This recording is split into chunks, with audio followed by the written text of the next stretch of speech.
I'm Jennifer Snassi, you're watching News 24 Live. I'm joined in studio by Janine from Autism Western Cape and Angus from the Big Autism Thing. They're going to introduce us to the Big Autism Thing. Hello. Hi, Jennifer. Hi. Now, Angus, tell me about the Big Autism Thing. Okay, the Big Autism Thing was created in 2012 with Association for Autism in Pretoria. Largely the goal was to create an awareness about people with autism right across the board in South Africa. So this is what we want to try and do, just to get the people aware that we have a big problem with people with autism in South Africa, especially in the local communities and also the other parts of the something like that. Now, how did you get involved? I've always loved doing charity work, and it inspires me to do cycle tours, walks, crazy things like this. You meet a lot of people who take an interest in you, and I've been doing it since 20 years. Wow. On and off. Now, this walk is to create awareness for autism. Janine, what is the current awareness like in South Africa when it comes to autism?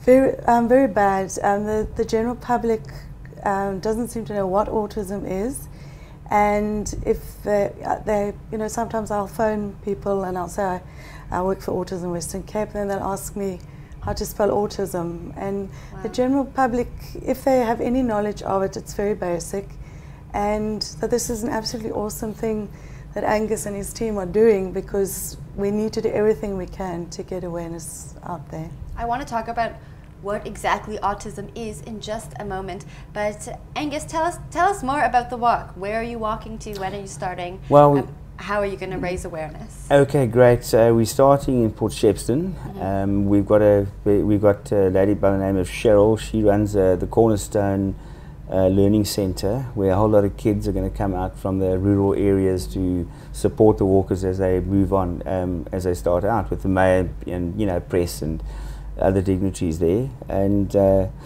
yes, we're going to have basically Checkers has supplied a lot of t-shirts for the kiddies, nice bright kids, so with a packet of chips and so just to get that awareness going. And we've got 4 walkers. One, Craig Proctor, he's from Cape Town. He's taken two months off to do the walk. We call him the Trailblazer. And we've got Craig Burter from Pretoria. He's 37. He's our media liaison officer. He's autistic, by the way, and he'll be doing all our social media for us, updating Twitter, Facebook, and of course the website. And my brother Gareth and myself, he's the logistics operator, and I'm the tour coordinator. So we're going through the Transkei, and it's very rugged there. The last time we went through, we had to swim so many rivers, and there's bull sharks and low tides and high tides and all that sort of thing. But that's all part of what we want to do. It's not going to be a bells and whistles. It's certainly going to have the ups and downs, but it is to certainly get to create as much awareness as possible. We're also going to have we've got money boxes that we put down at various places to raise funds on an ongoing basis after the walk, where they'll get some funding in from that and to build that in their various communities as we go through. So now the walk is 1,500 kilometers. It's more than that. We're hugging the coastline. Okay. So we're not going the national roads. We're walking on the beach. Okay. So how long do you expect that to take? Well, it's going to take us, we've got an itinerary. The folks can actually have a look on our website, the itinerary. It's going to take us practically 2 months to do. And we pretty much around about 2,000 k's if you hug the coastline. And do you do it together, or is it each person does a leg? Yes, we 2 guys on, 2 guys off. We'll be in a support vehicle. So the guys that are walking, the guys will be in the support vehicle sorting out accommodation, camping, sorting out the guys' legs and whatever, and vice versa. And that's how we're going to just gel as we go through the various towns and cities. Wow. Now, Janine, what did you think when you first heard about the Big Autism Thing? I thought it was really amazing from the awareness point of view, and just that they're giving up their time and putting all this effort in. It's just great to see a group of people who want to help raise awareness about autism, encourage acceptance. So for me, it's I'm so happy that they are doing it.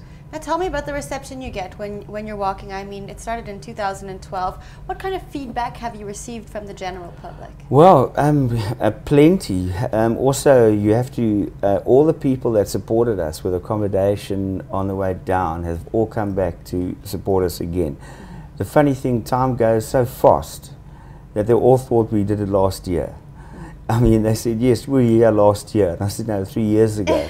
So, yeah, time flies. Wow. But the general feeling is that everybody is certainly more than welcome to support the Big Autism Thing again. And that gives you encouragement to try harder and to try and build the big Autism Thing, not only just doing the, Durban to Cape Town, but cycle tours or something to do with the Big Autism Thing in the future, where the local communities can actually use the Big Autism Thing to create their own setup. That's what we're trying to do. We're trying to build the Big Autism Thing into an annual event. So every year there'll be something somewhere in the country associated with the Big Autism Thing.